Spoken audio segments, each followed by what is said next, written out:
Welcome to Education Matters, presented by the Public School Forum of North Carolina. I'm your host, Mary Ann Wolf. On today's show, we have a range of topics to discuss with two special guests, Dr. Jen Mangrum, Democratic candidate for State Superintendent, and Catherine Truitt, Republican candidate for State Superintendent. I'd like to thank them both for their willingness to run for office and spend time with us today sharing their ideas, vision, and plans for the future of education in North Carolina. Their contributions towards education in the state are much needed for our democracy. We are so pleased to be joined by Dr. Jen Mangrum, who is an associate professor at UNC Greensboro and also our Democratic candidate for State Superintendent. Welcome, Jen. Thank you. Thank you for having me. It is wonderful to see you. And we'd like to start off with a big question because we know that North Carolina faces many challenges in education. And I'd love to hear more about what you see as the top 3 issues that you will want to address if elected to be our next state superintendent. Well, the first one I think is probably universal, and that is the equity or the inequities between schools. We need to use the Leandro case and the West Ed report as a playbook, on how to move forward and be successful. Just a real quick story. My father, after a career in the Marine Corps, got his GED, his college degree, became a 4th grade teacher, chose Belfork Elementary School, a school high in poverty and predominantly kids of color. And that was the first time in the 70s I learned about inequity, right? I was there not too long ago before COVID and said that, and someone said, it still is. So we're talking 50 years later. So inequities among our schools, within our districts too, across districts, but within districts needs a lot of focus. So that's something that's very important to me. I guess second, I'm very interested in early childhood. I have a master's degree in early childhood, and I'd like to see us even working with babies. We know the first 1,000 days of a child's life is most critical to their brain development. And so if you're in a zip code that right now predicts outcomes that aren't good, I'd really like to start as early as we can with babies and their families. There's a woman in Durham that does book babies. And what she does is take 10 books to 6-month-olds and help their parents with literacy and phonics and phonemic awareness. And the children, there's a study, after 5 years, have 100 books in the home and are so more prepared for kindergarten. We need to be thinking about those children and how we prepare them so they walk into kindergarten ready to go. And also, I don't know if it's 3, I probably didn't do them in right order maybe, but professionalizing education as a career.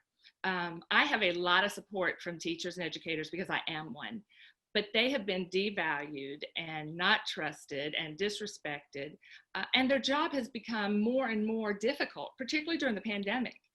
So I really want to do whatever I can to professionalize it and make it a career that young people say, I want to do that, like I did when I went into teaching.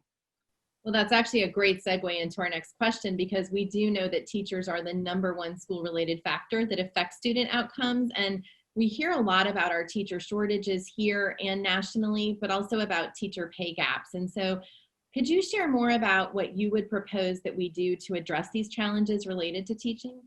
Well, we have to raise the wage. And so Governor Cooper suggests the national average. That works for me. But also, students, when they step on campus, that's when we got to grab them. Maybe a high school cadet too, but when they step on a college campus.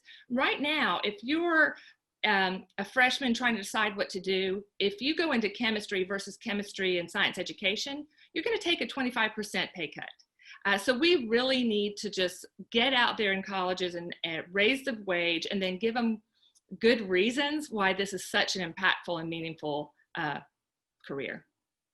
Great. And I know one of the things that you already referenced was around the work with Leandro case, and specifically the Leandro short-term action plan. And we know that'll be something important in the coming months and years. And I'd love to hear how you might prioritize those areas that have been identified through Leandro. Obviously the teacher, the great teacher in every classroom, and recruitment, because we do know how much they impact our learning.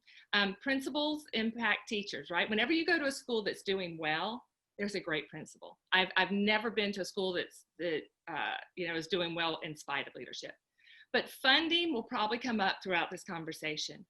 We have to fund, and we know that, and I shouldn't say fund, we need to invest, because we know when we invest in education, that good things happen. It's out there in the research. And so to say that we just can't throw money, we're not throwing money. We want to be efficient, we want to be effective, but we have got to invest in public education. So that one would probably be my priority. Excellent. And I wonder if you'd like to talk a little bit more, because we do know that our state right now is approximately 3,000 below the national average when it comes to per pupil expenditure. And do you have other thoughts about how the current state of that actually affects students, teachers, and schools across the state? Yeah, so I'm going to put it in a way I haven't shared before, but I co-founded the UNCG Teacher Leader Collaborative. And in that, it's the STEM Teacher Leader Collaborative. We help teachers in high poverty schools teach engineering to elementary students. It's magnificent. Go to uncgtlc.org and you'll see our videos. But in order to teach that kind of rigorous, engaged instruction, you need materials. We provided professional development. I knocked on doors and got sponsorship. We bought the materials and gave them to them. But we can't have world-class education on minimum paper, hopefully a pencil. We have got to really invest in per pupil spending. They deserve it. They deserve high quality education, and it's going to cost us. Thank you so much. And one of the things we're also noting is just how much the pandemic has exacerbated inequities in our state. And what steps do you think as a state that we'll need to take after the pandemic to support our students?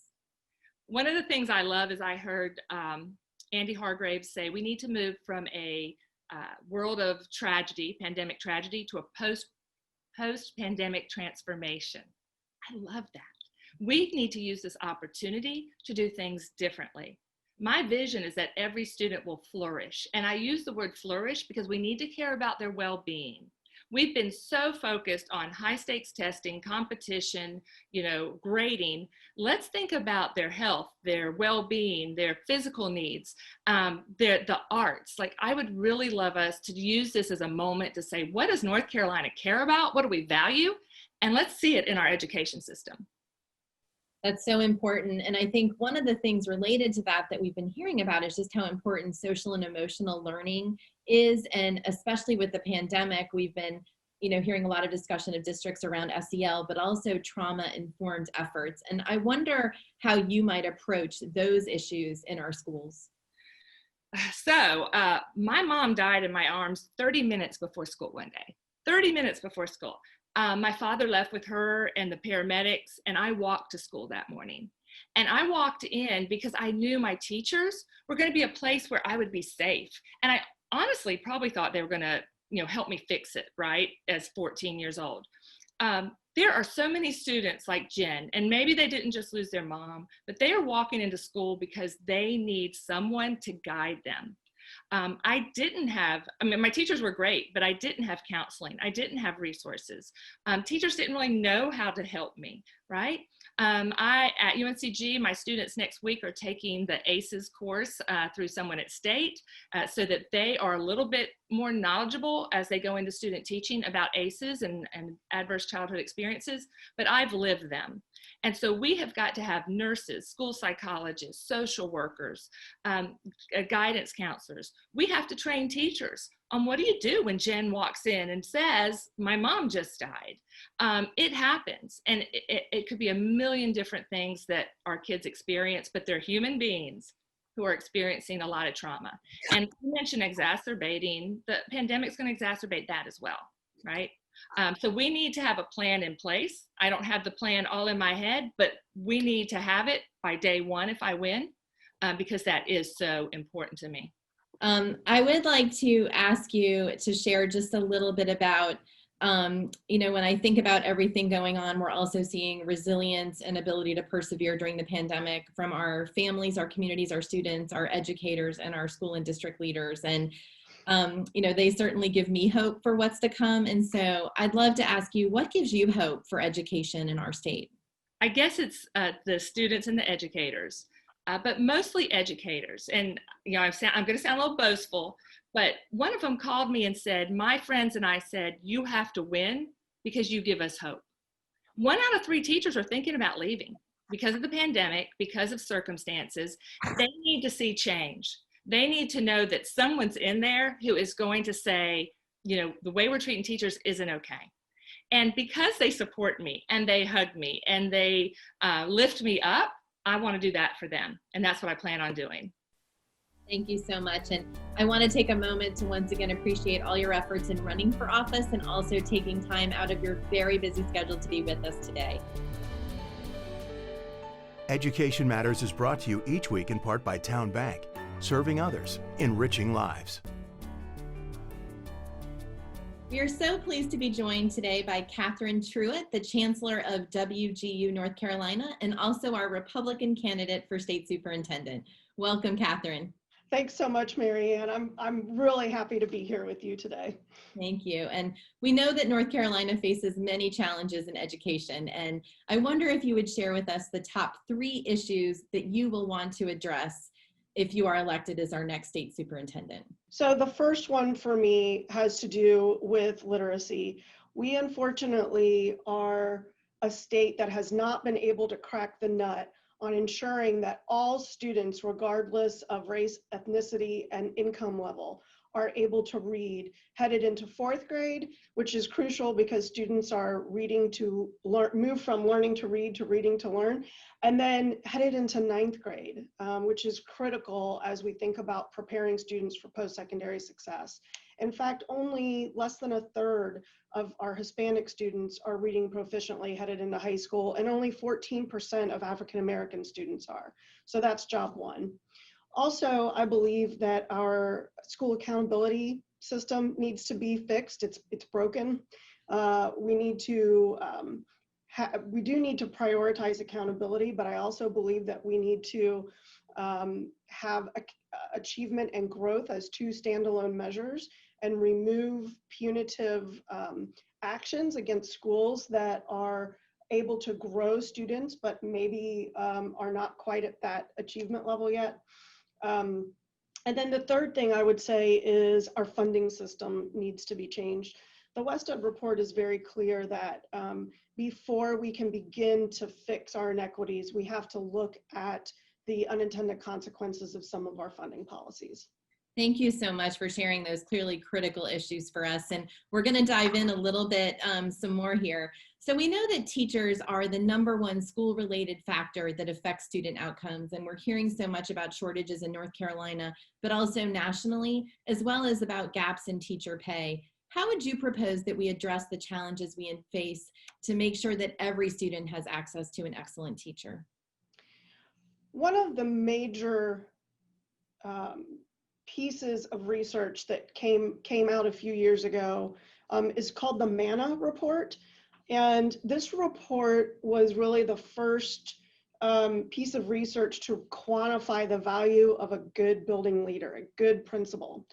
And teachers, regardless of what kind of school they're teaching in, will stay at a school if there is an excellent leader in that building. And so I want to be laser focused on principals, which includes fixing our principal pay schedule, by the way, but also things like we need to be creative about the way that we're recruiting teachers into low-income areas.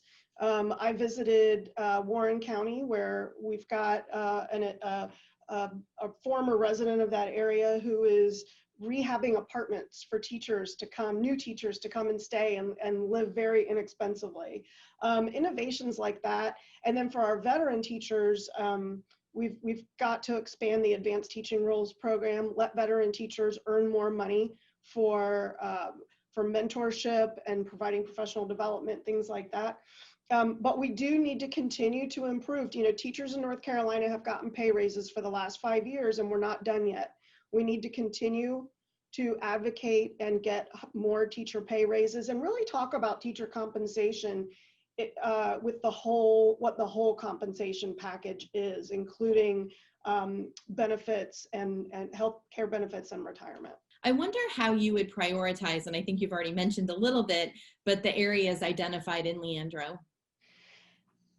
Yes. I don't know that I agree with what Judge Lee's what he prioritized, because I think that it's not really reflective of what's happening with COVID. I love the division action plans that the State Board of Education voted unanimously to approve yesterday, because they involve allocating dollars to professional development for teachers around remote instruction, which is here to stay even when kids go back to school. Putting money into social emotional learning and trauma-informed practices. We've got to have teachers trained in that, as well as culturally responsive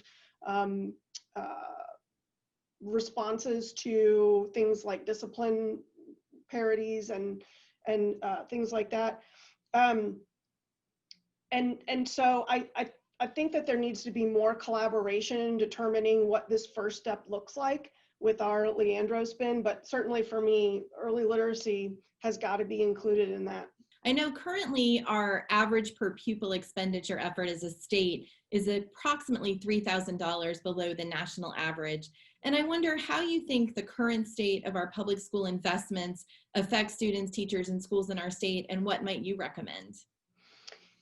When I look at how we are appropriating money in our state, what I see is that rather than looking at the average per pupil expenditure, that we need to be looking at where those dollars are going and how they are being spent. Because the truth, Marianne, is that over the last 35 years, no matter how much money we've spent or not spent, and no matter which party has been in charge, we still have not moved the needle on education outcomes for our most vulnerable students. We are stuck with these low achievement rates with low income and students of color. So we need to be looking not just at our inputs, but at our outcomes as well, and figure out what are we doing wrong?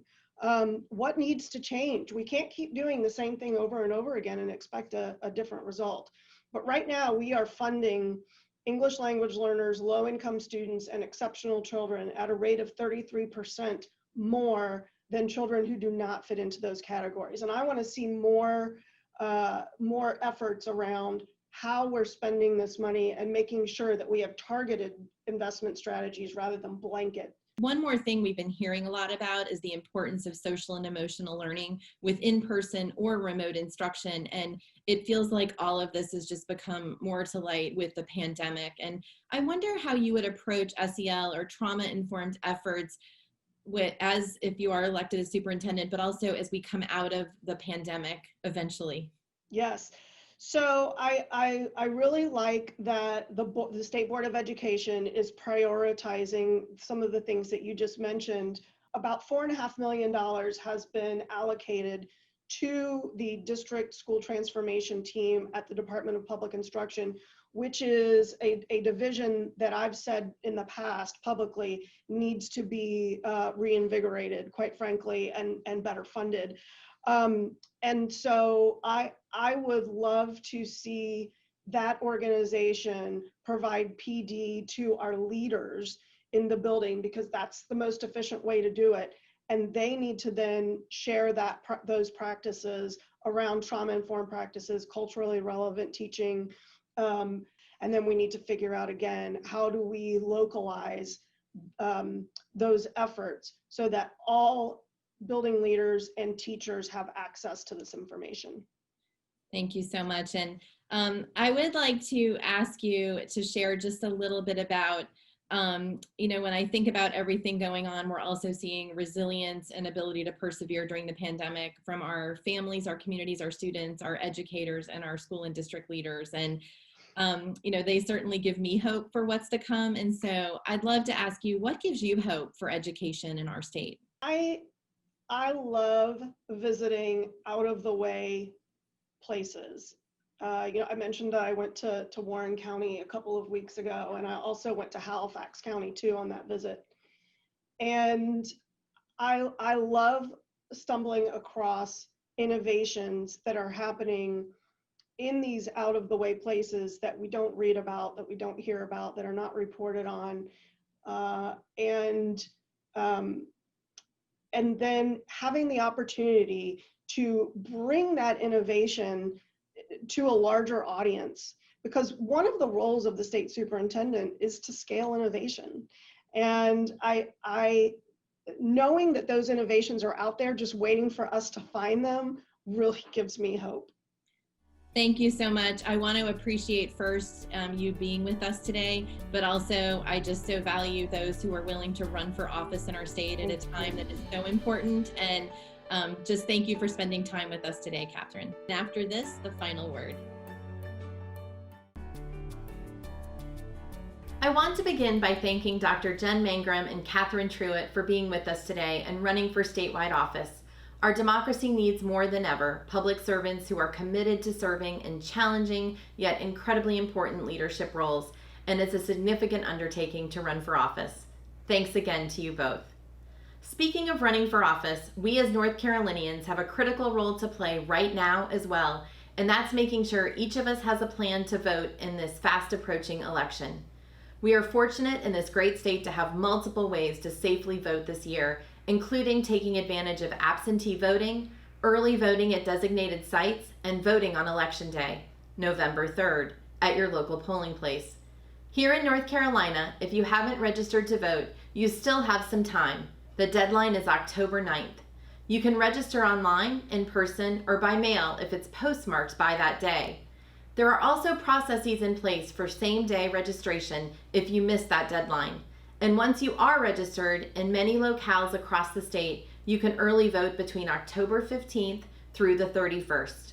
To learn more about voting in this election and to download a sample ballot so you can research the candidates in advance, visit the North Carolina State Board of Elections website at www.ncsbe.org. One of the topics we discussed today with the candidates vying to lead the North Carolina Department of Public Instruction is the importance of investing in our state's public schools. North Carolina has a constitutional obligation to ensure every child has access to a sound basic education. And throughout the decades that the Leandro case has spanned, multiple decisions have found that this constitutional right has been denied to our children for far too long. Much of what has impeded our children's ability to benefit from a sound basic education is tied to the lack of resources. The harm that has resulted from this lack of resources can be seen in the connection between a lesser qualified teaching workforce that we have today than what it was more than a decade ago, and the overall disinvestments we have witnessed in teacher preparation, salaries, and professional development over time. It can also be seen in the disinvestments we have made over the past 5 years to school turnaround efforts for our lowest achieving schools and districts. These are a couple of examples of critical resources our state's leaders are required to address and fortify, and as quickly as possible. Last month, Judge David Lee, who now oversees the Leandro case, signed a consent order that details the first steps in an action plan that would ensure our state finally meets our constitutional obligation. The plan lays out minimum investments in educator preparation and compensation, high-quality early childhood education programs, turnaround strategies for low-wealth schools and districts, post-secondary counseling services for students in low-wealth districts, and a finance model that is modified to address adequacy, equity, and efficiency in how public dollars are spent on our schools. Judge Lee made clear as he signed this order that our state must press forward toward ensuring our children have equitable access to a high-quality education, even as together we face unexpected mountains to climb thanks to COVID-19. The timeliness and importance of this action plan cannot be understated, and these investments will ultimately serve to take important steps toward addressing the systemic inequities that exist for so many of our students, especially students of color and low-income students.